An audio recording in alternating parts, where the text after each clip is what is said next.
Today's video is brought to you by War Thunder. Do you want to hear something that's going to blow your mind? The Air Force's F-117 Nighthawk stealth fighter, probably the most unusual looking airplane ever to fly, was gonna have a Navy version. Imagine this unusual looking plane landing on an aircraft carrier. Lockheed's Skunk Works, the geniuses behind the Nighthawk, secretly developed a concept for a navalized F-117, a proposal that remained under wraps until now. Meet the F-117N, codenamed Seahawk, a carrier-capable version of the world's first production stealth fighter. Getting the original Nighthawk to fly was a minor miracle. Now imagine taking things to the next level by introducing it to naval aviation. The Seahawk was going to be equipped with more powerful engines, a bigger weapons bay, and even air-to-air capabilities. All of these upgrades would have made this version a true stealth fighter and attack aircraft, something the Navy would have greatly valued. Remember, the Nighthawk shocked the world during Desert Storm. Imagine what a carrier-based version would have done. So buckle up for the ultimate cat shot. Today, we're going to take a deep dive into the story of the Nighthawk, how it could have been adapted to carrier operations, why the stealth Seahawk would have been a game changer for the Navy, what it could have meant for other aircraft programs, and where the journey for stealth all began. PilotPhotog.com. The development of the F-117A Nighthawk is a story of groundbreaking innovation, secrecy, and bold risks, which led to a total revolution in military aviation. The Nighthawk's journey from an idea to an operational aircraft spanned over a decade and involved some of the most brilliant minds in aeronautical engineering. The roots of the F-117A Nighthawk can be traced back to the early 1970s, during the height of the Cold War, and following the lessons learned from the Vietnam War. At the time, the United States was facing a significant challenge: how to successfully penetrate the increasingly sophisticated and layered Soviet air defense systems. The answer lay in the concept of stealth, or the ability to reduce an aircraft's radar cross-section, RCS, to evade detection for as long as possible. The idea was that if an aircraft couldn't be detected on radar, it couldn't be fired upon by ground-based surface-to-air missiles or intercepted by enemy fighters. The problem was, how do you create an aircraft that can absorb, or better yet deflect, radar waves? Surprisingly, the initial solution came from an unexpected source: the Soviet Union. The theoretical foundation for stealth technology was laid down by Soviet physicist Pyotr Ufemtsev, let me know if I said that correctly, all the way back in 1964, whose paper entitled Method of Edge Wave in the Physical Theory of Diffraction showed that the strength of a radar return from an object is mainly not due to its size, but rather its shape. So in theory, even a fighter or a large bomber could become virtually invisible to radar if shaped correctly to scatter radar signals. Although published in the Soviet Union, the paper went largely ignored. However, American engineers at the Lockheed Skunk Works, led by the legendary Kelly Johnson, recognized the potential of Ufemtsev's theories. In 1975, Lockheed began work on a classified project known as Have Blue, a technology demonstrator that would explore the feasibility of stealth aircraft. Have Blue was an absolute critical stepping stone in the development of what would become the F-117. The project aimed to create a small, stealthy aircraft that could evade radar detection. The design of Have Blue was radically different from traditional aircraft. Instead of sleek, curved lines, the concept aircraft made use of faceted surfaces and sharp angles that were intended to deflect radar waves away from the source, minimizing the aircraft's RCS. 2 Have Blue prototypes were built, and flight testing began in 1977. The same year that Atari launched its 2600 console and the original Star Wars film was released. And you'll have to excuse the pun, but Have Blue was really light years ahead of its time. Despite many initial challenges, including stability and control issues, the Have Blue program went on to demonstrate that a low RCS aircraft was indeed achievable. The success of Have Blue was the proof of concept that laid the groundwork for the development of a full-scale stealth attack aircraft. In 1978, the U.S. Air Force gave Lockheed the green light, along with a contract to develop the F-117A, which was initially known as the Senior Trend Project. Not only was the aircraft a cutting-edge design, the whole idea of aerial stealth had to be kept ultra-secret. As a result, the program was shrouded in high levels of secrecy, with only a select group of engineers and officials even aware of its existence. The goal was to create a stealth aircraft capable of delivering precision-guided munitions deep into enemy territory without being detected. Naturally, the design of the F-117 incorporated numerous lessons learned from Have Blue. Its unique shape, which resembled a flying diamond, was optimized for low radar visibility. The aircraft's structure was composed of radar-absorbent materials, or RAM coatings, and its exhaust was designed to minimize infrared signatures. You see, stealth isn't just about radar detection. Minimizing audio and visual detection was also prioritized. We will get back to the Nighthawk in a moment. But first, imagine being at the controls of a legendary World War II fighter plane, or commanding a modern battle tank. If that sounds thrilling, you'll love War Thunder. War Thunder is the most comprehensive vehicle combat game, available for free on PC and consoles. Command over 2,500 dedicated tanks, planes, helicopters, and ships from 10 major nations. From 1920s biplanes to today's state-of-the-art jets and tanks, War Thunder has it all. Aviation enthusiasts will appreciate the realistic graphics and sound effects that make you feel like you're in the cockpit. Engage in dogfights or lead a tank assault, experiencing an immense game like no other. Join over 70 million players in epic PvP battles. With its depth and historical accuracy, War Thunder is perfect for military history and aviation fans. Dive in today and command powerful war machines. And now, back to the Nighthawk. Even in the unlikely event that an aircraft would fly close to the Nighthawk, it could be visually identified, or its heat signature could get locked onto.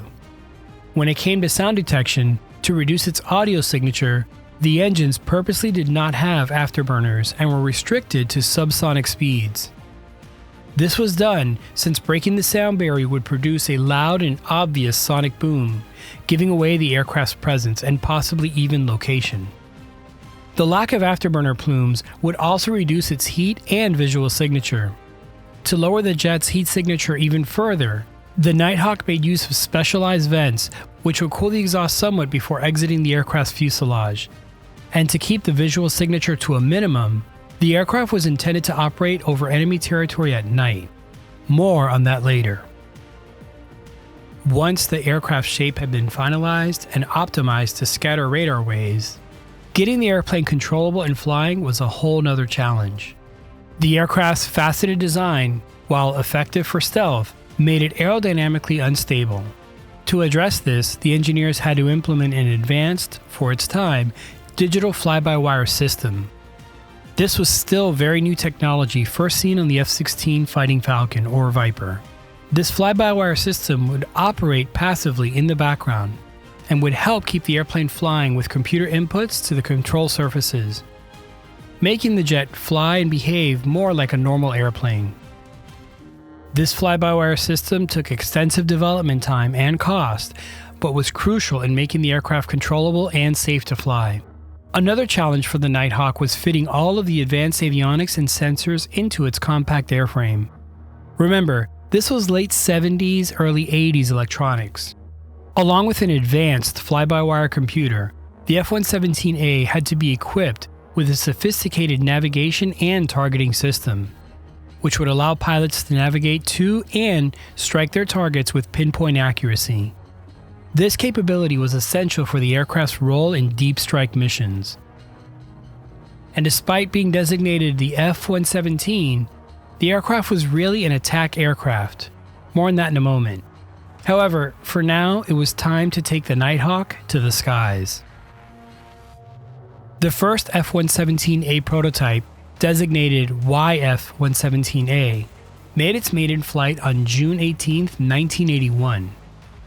Over the next 2 years, the aircraft underwent rigorous testing and evaluation.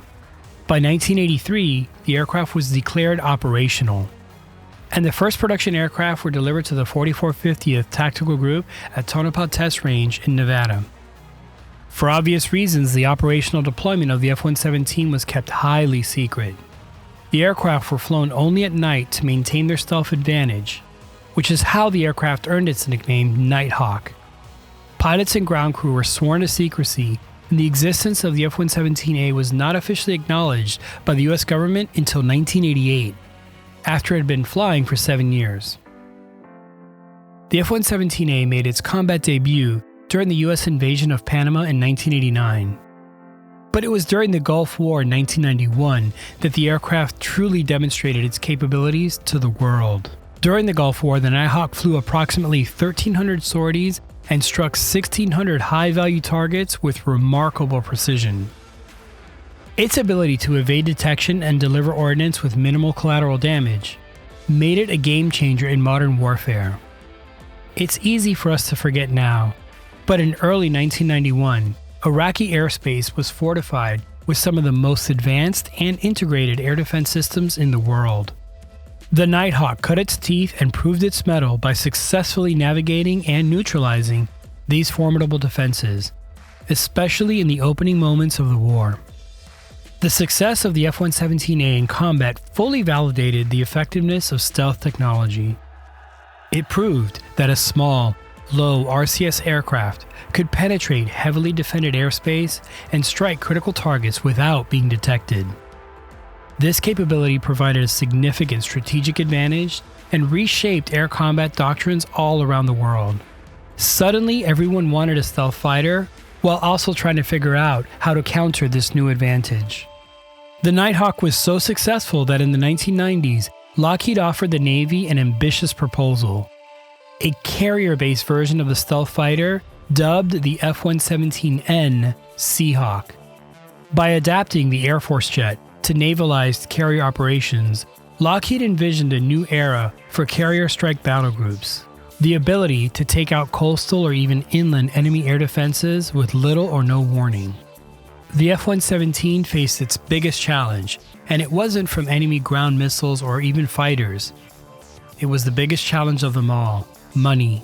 Remember that by the mid-90s, with the Cold War ending and defense spending being aggressively cut across the board to pay the, quote, peace dividend, in this environment, the idea of building an all-new aircraft from the ground up seemed out of reach, but repurposing an existing design made a lot of sense. One quick note: the Seahawk name is and was already in use by the SH-60 helicopter, an incredible aircraft in its own right. But for the purposes of this video, Seahawk will refer to the F-117N, the proposed Navy version. So how would the stealth Seahawk fighter operate off of carriers? Let's take a deeper look at this concept. Perhaps the most obvious feature of the Seahawk as compared to the original Nighthawk are its wings. Instead of a single delta-like wing found on the Nighthawk, the Seahawk uses a more conventional wing design, with main wings featuring flaps and ailerons along with horizontal stabilizers. Like most Navy jets, the flaps can also serve as ailerons, so these are referred to as flaperons. Now, when it comes to the vertical stabilizers, the classic V-tail is retained in the Seahawk's design. To produce the thrust necessary for carrier takeoffs, the F-117N would have used the GE F-414 engines, the same ones in use today by the Super Hornet, which can deliver 44,000 pounds of thrust. To operate off of carriers, the Seahawk would have had to use afterburners for takeoffs, but likely would have restricted the burners for ingress to a target to maintain stealth. And while we're on the topic, the original Nighthawk used a modified GE F-404 engine. The F-404 engines are used on the legacy Hornets, so in some ways, there's always been a Hornet connection to the Nighthawk. Getting back to the Seahawk, along with more powerful engines, the weapons bay was to be expanded, which would raise the payload capacity to 10,000 pounds. This would allow the Seahawk to carry more precision weapons, possibly sub-modified air-to-surface missiles, and, just as interesting, air-to-air weapons. As mentioned earlier, the original Nighthawk was an attack or bomber aircraft, despite its F designation in F-117. The Seahawk would have allowed for medium-range air-to-air AIM-120 AMRAAM missiles to be used, and would have also had external hardpoints for non-stealthy missions. This would have made the Seahawk a great complement to the still in-service F-14 Tomcat, and would have given the Navy a first strike option through stealth. Imagine Tomcats performing air superiority missions with stealthy Seahawks flying under the radar on their way to strike a target. Talk about an unstoppable force. At the end of the day, the concept of the F-117N Seahawk, the naval variant of the iconic F-117A Nighthawk stealth fighter, remains one of the many intriguing what-ifs in the history of military aviation. While the idea of a stealthy attack aircraft operating from an aircraft carrier holds significant appeal, ultimately, several factors led to the decision to not pursue the F-117N. The biggest among these were Lockheed's concurrent commitments to developing the F-22 Raptor and the F-35 Lightning, two aircraft that promised to revolutionize air combat capabilities. And although there were many budget hurdles during the peace dividend era, the idea of a joint strike fighter for the Navy, Air Force, and Marines made more sense at the time. Along with this, the F-117N faced significant technical and strategic challenges that would have taken too long to complete, while the F-22 and F-35 were also in development. Here's how that went down. During the late 1980s and early 1990s, Lockheed was heavily invested in the development of the F-22 Raptor, an advanced stealth fighter intended to ensure air superiority well into the 21st century. The F-22 program, initiated in response to the Air Force's Advanced Tactical Fighter or ATF competition, was a high priority for both Lockheed and the U.S. Department of Defense. The F-22 Raptor represented a significant leap in technology over the F-117A. It combined stealth with super cruise capability, advanced avionics, and unparalleled maneuverability. More than just a bomb-dropping aircraft, the Raptor was designed to dominate the skies, providing the U.S. Air Force with a decisive edge over potential adversaries. The extensive resources required for the F-22's development, including cutting-edge research in stealth technology, avionics, and material science, left little room for additional projects like the F-117N. At the same time, Lockheed was also in the early stages of what would become the F-35 Lightning, the Joint Strike Fighter or JSF program, which eventually led to the F-35, aimed to develop a family of stealthy multi-role aircraft that could be used by the Air Force, Navy, Marine Corps, and the US's allies. The F-35 promised to bring advanced stealth technology, sensor fusion, and multi-role versatility to a broader range of missions than the F-117 or even the F-22 could. The F-35 program was particularly relevant to the Navy because it included a carrier-based variant, the F-35C. The aircraft was specifically designed to operate from aircraft carriers, addressing many of the challenges that a navalized F-117N would have faced, such as carrier takeoff and landing, corrosion resistance, and of course, robust landing gear. Furthermore, developing a naval variant of the F-117A presented additional technical challenges.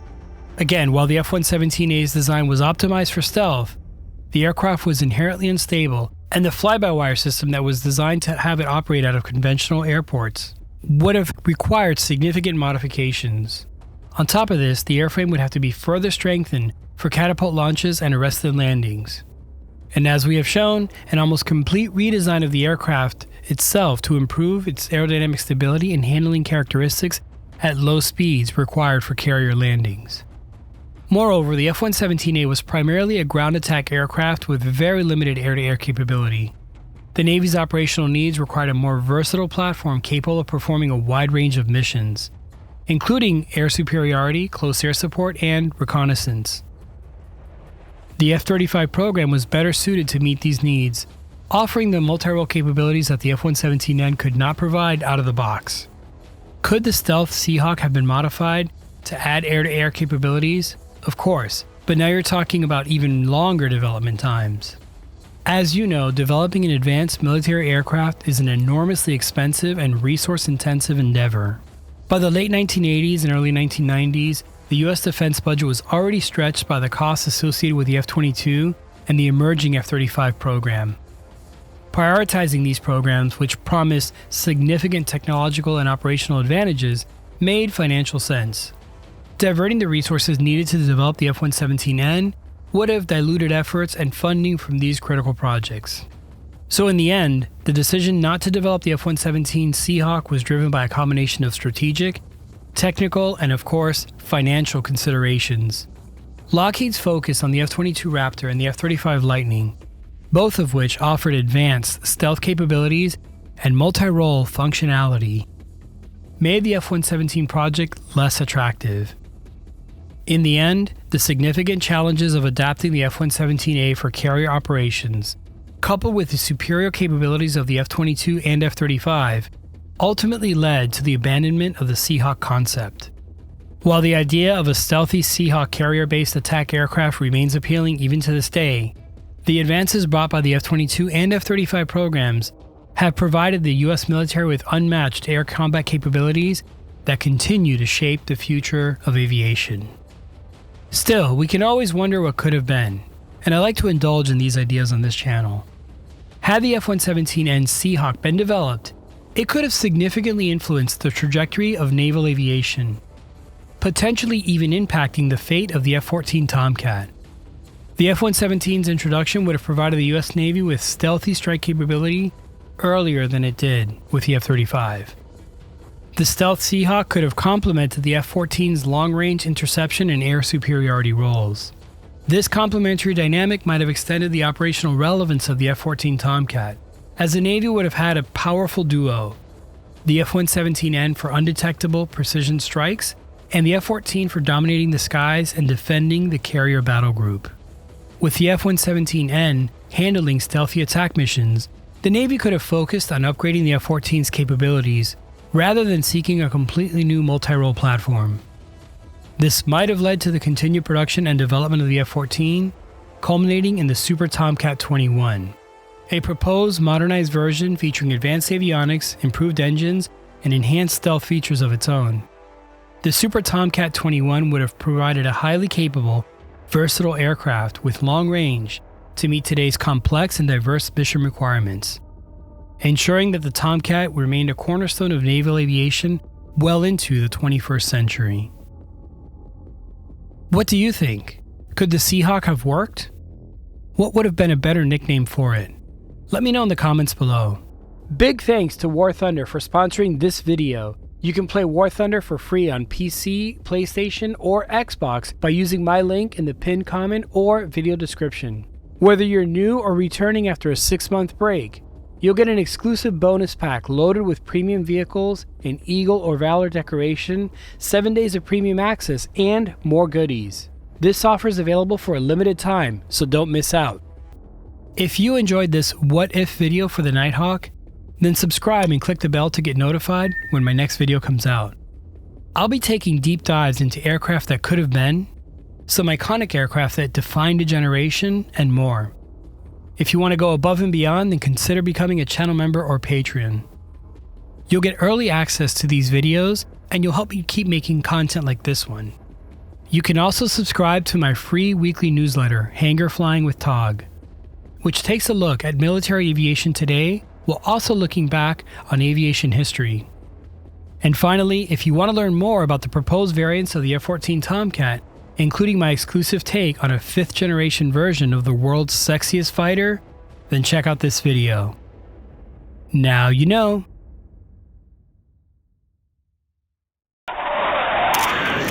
PilotPhotog.com